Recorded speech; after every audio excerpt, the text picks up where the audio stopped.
Welcome back to your Vestige. Thank you, Blizzard, for providing those great map intros. Without further ado, let's go ahead and meet our players. In the bottom right corner of Belshire Vestige, we have from Team Invictus Gaming, hailing from China, it's MacSed.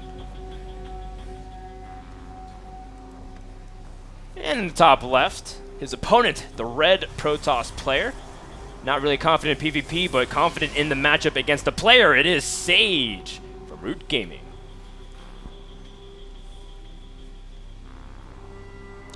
Now, we've seen very recent games of MacSed on this map against Puck, Froden, and we saw a very... it's kind of crazy to say it's unorthodox. It's unorthodox for Heart of the Swarm.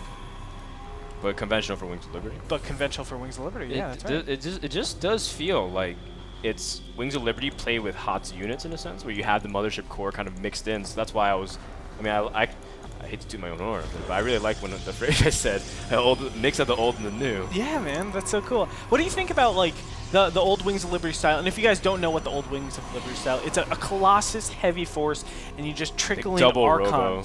Yeah, double Robo so a lot of times. 8 or 9. You just get a lot of gateway units. The new Heart of the Swarm stuff would be maybe like Zealot, Archon, Immortal. I know that's not new, Void Rays. But you add Void Rays in there. You add Tempests in there. You use Storm, which is crazy. No one really thought you would use Storm, but that gets used a lot. What do you think of this new, or excuse me, the old new style that MacSed will be bringing? You know, it's so interesting because with those builds, there are times where you can completely punish them. You surprise your opponent with a number of Void Rays, but with scouting, I really feel, with the prominence of scouting with hallucinated Phoenixes, as well as just general ability to see what your opponent's doing, because a lot of Protoss players send their early Mothership core now to scout. That kind of stuff has really limited Protoss players' ability to hide stuff. And therefore, I feel like some people opt to play really safe still and go for Robo if they feel like they need to. But then you kind of have people saying, well, I don't want to get caught off by, I can't really confront a person that's going Colossus. I need Colossus myself. Yeah. And then we have this awkward situation where both Puck and MacSed were going for double Robo Colossus very early on. And we weren't really used to seeing that. We were seeing double, triple Stargate transitions with Squirtle parting kind of style. And it gets so stagnant when both players do that old style, right? Because neither player wants to go into a very nicely arced Colossus death ball. Yes. But with the Void Rays, all of a sudden you can make stuff work. You can shift around your opponent's army, make it really uncomfortable for things to happen. So we'll see how, I think how Sage will go about this, because I feel like Sage is the one to really dictate how and where this game goes. Both players are opting to do the 2-gate openings. This is the absolute safest thing you can do, and it makes sense from Sage. Of course, Sage not really, I guess, practice against the huge range of PvP builds that are possible. I am a little curious here, Andre, of what Sage plans to do, because it's already past the 5-minute mark, and he still hasn't chosen his tech. And is he going to really try to expand? Cool. It's a 2-gate expand build, but it is going to be up against a Twilight DT player, and we were kind of saying how MacSed can go into this type of play, even though he does eventually transition into Robo. In fact, this is the kind of build that he did earlier in the round of 32, where we saw him play against Puck. So let's see how Sage is going to be able to handle this, considering he doesn't have any form of detection, and the DT Shrine is about a minute away from finishing here, Greetor. That's right. And it's kind of interesting because everybody kind of unanimously agrees that there's almost nothing wrong with always going Dark... Well, I shouldn't say always going Dark Templars. It's a strong way to open. Exactly. Right? Like, it literally has such little amounts of faults and cons to it.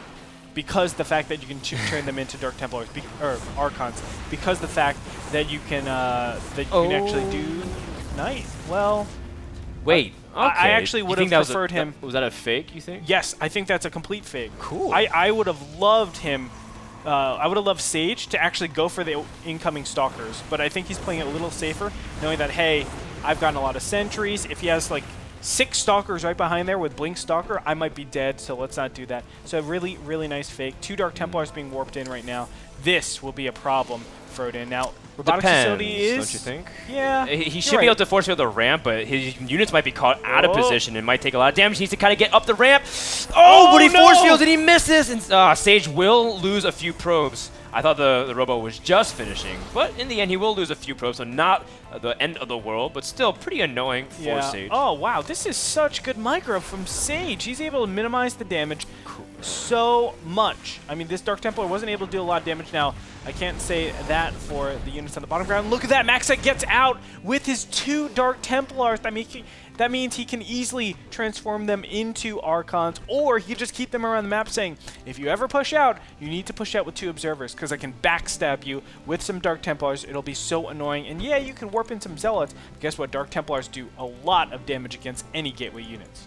I think my favorite part about this is not only did MacSed save the Dark Templars, but he also got up his Nexus at a pretty reasonable comparison with a probe advantage. And that's going to be really key because Sage, even though he has a Nexus finish earlier, sure, but he doesn't have as many workers to be able to saturate it, and he hasn't been able to be mining as much. So I feel, in terms of the resource count, considering that Sage only lost a pylon, he hasn't. Sorry, MacSed only lost a pylon. I don't think he's really that far behind at all. Oh no, not at all. I think MacSed is nicely ahead because of the map controller, the implied map control that he maintains with those Dark Templars. It's just so scared to ever push out. And he should know this about his opponent. Look at this Oracle coming in here. Oh, that's cute. He knows though that it's not real. Yeah, he got a full scout out of the base unless it was a proxy. But again, we were kind of pointing this out. The hallucination scouts is just so accessible considering the early century. Or you only need 100 century energy early on to get it, and as a result, it keeps the game a little bit more open. But will Sage see this little drop that's coming in here, Greetor? It's gonna be tough. You might see everything. Oh, he does have an observer. Oh, Sage is so good. He is so good. I don't mind this War Prism just chilling out right here. He doesn't actually have to call attention over because his opponent hasn't moved out in the map. And now, if you're trying to attack your opponent with some sort of War Prism like this, it's best to do it the earliest, right? Because they have the least amount of units to actually deal with this. But at 10 minutes into the game, you have to realize that, hey, this Dark Templar is going to do very, very little damage. It does as much as a hallucinated Phoenix right here. Well, 2 probe kills, not worth it completely, but... What kind of hallucinated Phoenix have you been making? Well, you see, MacSed, huh? I said my Phoenix are OP.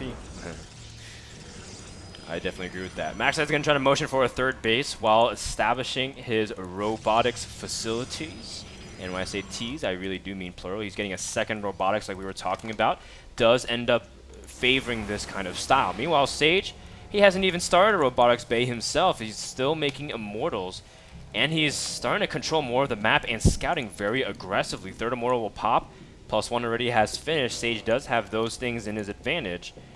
And there isn't a very scary Colossus count at all. There's only 1 on the map. MacSed needs a few minutes to be able to benefit off these robos. Do you think Sage really can make something happen here? I do not. The fact of the matter is you have that massive unit to crush the force fields, so it makes no sense for Sage to be putting on this pressure. I think he's just trying to bait out maybe potential good engagements and then, of course, recall if there's any bad engagements. But I have to feel that like 80% of the time I like this. You're getting a bad engagement. But look at this. Sage makes things happen, man. Very cool. This is so sick. And this is the small things that people really liked. Oh, well, have to be careful not to lose the immortal. Very nice. Nice. You know, if he targets the mothership core at that position, I think it would have been a lot better. Fun fact, if they recall and you kill the mothership core before everything recalls, everything stays there. Yeah, but he's got 2 Stalkers and 2 Sentries. I Yeah, don't think his DPS is enough to snipe the mothership core instantly. But yes, that's a great tip, Andre. I really need to do that more often in my PvPs. Particularly, though, MacSed has also stalled the third base of Sage. He had a Dark Templar kind of walking around, sniping the probe and stalling for as much as possible. Both players really trying to give each other a hard time and if they want to take this into the late game. I do feel like Sage is in a much better position here. Or excuse me, MacSed is in a much better position here. And the main reason why I say that is because just he's so well set up with his tech. Right, we haven't really seen an established tech coming out from Sage. He's getting his Immortals out, but Immortal Sentry trails off really badly until we see something like Archons or we see something like Colossus to really supplement. The way you counter a style that Sage is doing right now in this mid-game stage or mid-end game stage is you just have Sentries. Sentries are like the easiest way to deflect all of this because you have no massive units to destroy the Sentries.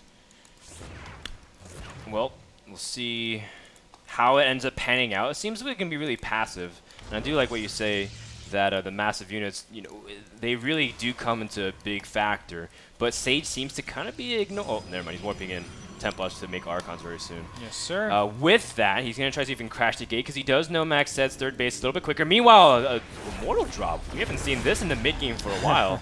Although Sage used to be one of those players that would try to push for the Mortal drops back when it was first getting popular. They're still fantastic, honestly. Oh yeah, especially and with here we the go. They're crashing the gates. Over to the Nexus. He's just targeting it down immediately. Another recall. If he can get the Nexus will be in time. another recall. Yes, most certainly. Oh no! And the Archons for the Immortals! Oh! He won't be able to chase them down, I do not think. In the meantime, hey, guess what? That Immortal in the back, actually the 2 Immortals in the back, are able to take out the cannon. DTs will get to them, but he picks up. Nicely done. He needs some Stalkers in there to clear out that Warp Prism. But he's going to maintain his pressure. I really like the harass coming out here from Sage. Sage is doing a very good job keeping MacSed on his toes, trying to target the Robo, but he does end up losing it to a couple Dark Templars. But one DT from Sage is also working on the mineral line of MacSed, and he did get 8 kills thus far. Really good job from Sage. All these small things, you feel like they wouldn't make a big difference, but they really do. 8 workers is a huge wow, margin. MacSed pushing into a position. I'm not sure if he's completely ready for this. Charge lots are out on the field for Sage, and he's going to be able to get a good kind of flank to make it so hard for that AoE to deal damage. But there's just so many Colossus here, Frodan. He's got 7 Colossus and 3 Zealots in this composition, or 4 Zealots. He's relying completely on this AoE, needs to micro them perfectly, but they're a little clumsy. These time warps have been extremely clutch for MacSed if he wants to press in here and end the game. Oh no, there's a Dark Templar right underneath MacSed's army. Okay.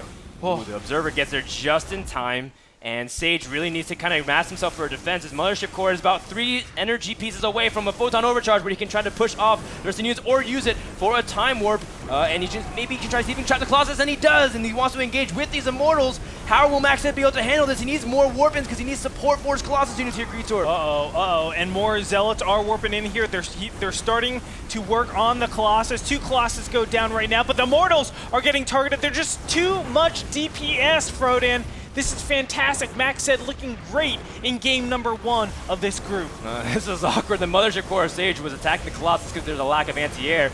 But you don't see this Colossus run by every day. Sage tried to keep harassing in the main base, but MacSed has stabilized. So all the tension is onto this attack, and MacSed will continue to rally reinforcements through this Warp Prism. Excellent play from MacSed thus far, as I feel like Sage really doesn't have an answer to this AoE and the amount of damage that's coming out. GG! MacSed takes the first game.